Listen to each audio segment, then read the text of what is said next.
When the elderly black veteran arrived at the wedding, the bride's family barely acknowledged her.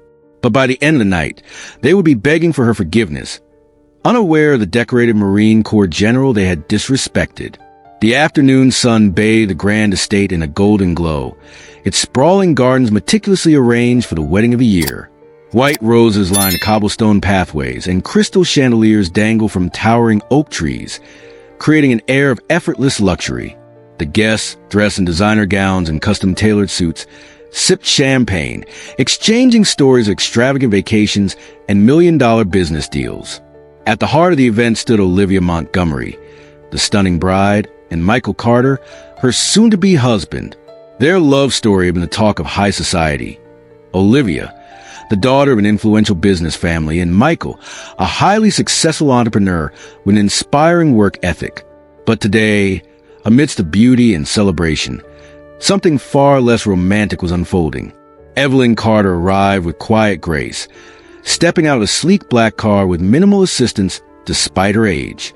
Her silver hair was neatly styled in a classic bob, framing a face that, despite the years, still held the same commanding presence she had carried during her 30 years in uniform.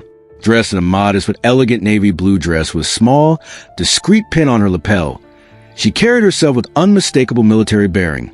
Back straight, shoulders squared, chin held high. As Evelyn walked through the sea of well-dressed guests, something became painfully clear. The Montgomery family barely acknowledged her. Victoria Montgomery, the bride's mother, stood near the grand entrance, wine glass in hand, watching Evelyn with a barely concealed sneer. She turned to one of her relatives and whispered, just loud enough for those nearby to hear, "I suppose some people don't understand the difference between formal and casual attire." A few polite laughs followed. Evelyn heard it, but didn't flinch. Her expression remained neutral, her posture unwavering.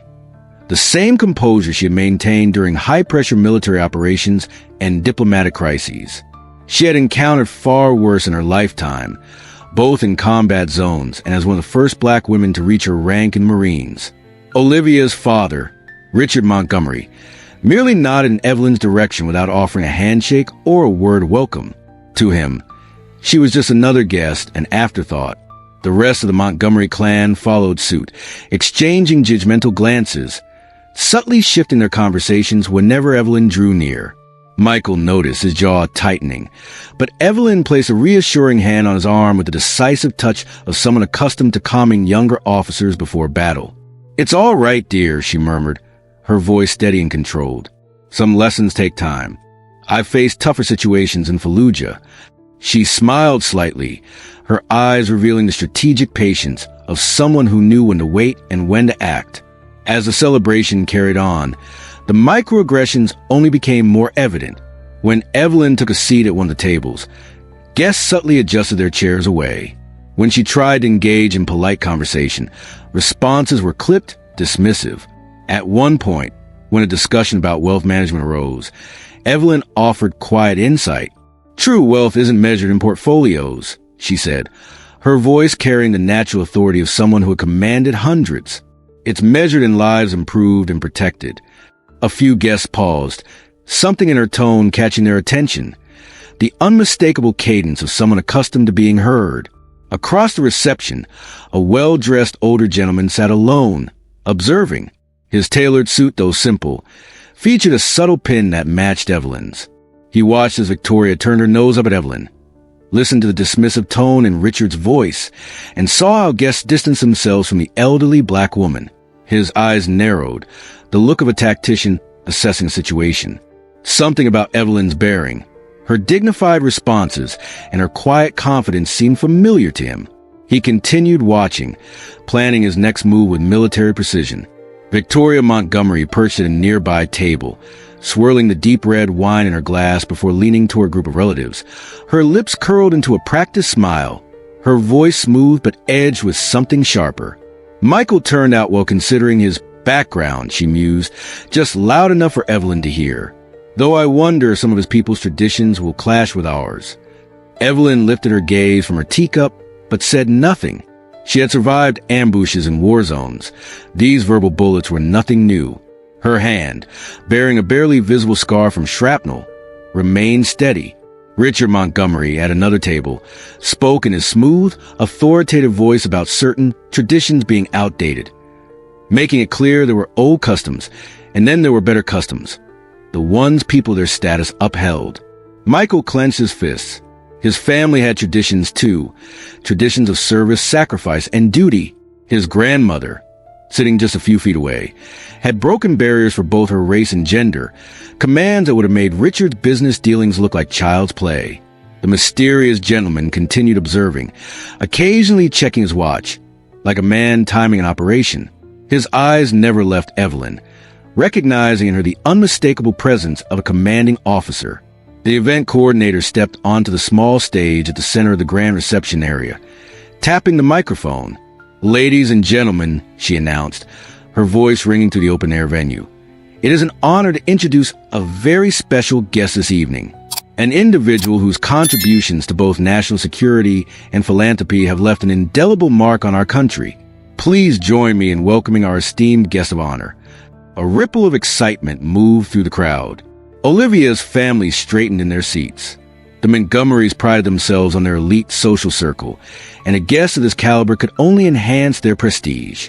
The well-dressed older gentleman who had been observing the night's events finally stood. All eyes turned to him as the air buzzed with anticipation. Murmurs spread among the guests as they recognized the billionaire founder of Carter Security Solutions, one of the nation's leading defense contractors. But what happened next sent a shock wave through the Montgomery family. Instead of heading to the podium, the distinguished man turned directly toward Evelyn Carter. A hush fell over the crowd as he approached the elderly woman with a warm, genuine smile. Then, he bowed his head slightly and rendered a perfect military salute. "General Carter," he said with deep reverence, his voice carrying across the suddenly silent garden. "It's been too long, ma'am." Gasps rippled through the audience. "General Carter?" The title registered in their minds as they noticed Evelyn return the salute with perfect precision. "At ease." "Colonel William," she said with the natural command of someone used to giving orders. "Retirement hasn't softened your discipline, I see." The Montgomerys froze, their expressions shifting from confusion to dawning horror. William gestured for the crowd's attention, his stance automatically shifting to parade rest. "Many of you know me as a businessman and philanthropist," he began, his voice clear and authoritative. "But I would be nowhere without the guidance and leadership of one person, the woman sitting right here, Brigadier General Evelyn Carter, United States Marine Corps, retired." Stunned silence gripped the audience. "General Carter is not just any Marine," William continued. "She was one of the first black women to achieve flag rank in the Corps, breaking barriers that seemed insurmountable. Under her command, our unit executed Operation Silent Guardian, saving hundreds of civilian lives while completing one of the most dangerous missions in recent military history." Victoria's wine glass nearly slipped from her grasp. Richard's confident smirk had vanished entirely. William's voice filled with genuine emotion. "When our unit was ambushed in Fallujah, it was General Carter who personally led the rescue operation, despite being injured herself. She received the Navy Cross for her actions, the second highest military decoration for valor." He turned to face Evelyn directly. After her distinguished 30-year career, she didn't just retire. She founded the Veterans Transition Project, which has helped thousands of returning service members rebuild their lives. Her scholarship foundation has put over 500 military children through college. The weight of his words settled over the Montgomery family, like a crushing realization. The very woman they had treated as less than as invisible was a decorated war hero, a pioneering military leader, and a respected philanthropist whose influence reached the highest levels of government and business. Richard Montgomery swallowed hard. His entire career had been about wealth, power, and knowing the right people. Yet the person he had disrespected was someone whose achievements dwarf his own, someone who had literally risked her life for freedoms he enjoyed. Victoria, still reeling, forced a brittle smile and leaned toward Evelyn. "General Carter, we had no idea of your distinguished background," she started, her voice laced with nervous laughter. Evelyn turned to her with a calm, unwavering gaze, the same look she had given enemy combatants and insubordinate officers. "I know," she said simply. The response, though quiet, carried the weight of command responsibility. Michael, who had spent the night biting his tongue out of respect for his grandmother, now stood a little taller, his pride evident. "My grandmother taught me that character isn't about what medals you wear or what title you hold," he said, his voice steady. "It's about how you treat people when you think they can't offer you anything." Olivia, standing beside him, had never felt so utterly ashamed. The family she had grown up admiring now seemed small and petty compared to the quiet dignity of Evelyn Carter. Richard attempted to salvage the situation, extending his hand toward Evelyn. "General Carter, it's truly an honor. Perhaps we can discuss potential partnerships between Montgomery Industries and your Veterans Foundation." Evelyn simply looked at his outstretched hand. Then with effortless grace, the kind that comes from decades of making life or death decisions, she turned away, dismissing him with the same casual disregard he had shown her earlier. The insult, delivered with perfect military precision, left Richard speechless. The grand estate still glowed under the evening lights, but the Montgomery family no longer basked in their illusion of superiority. Victoria and Richard sat stiffly at their table, their earlier arrogance replaced by uncomfortable silence. For the first time in years, they were forced to reflect. Had they truly built their lives around the shallow idea that wealth determined worth?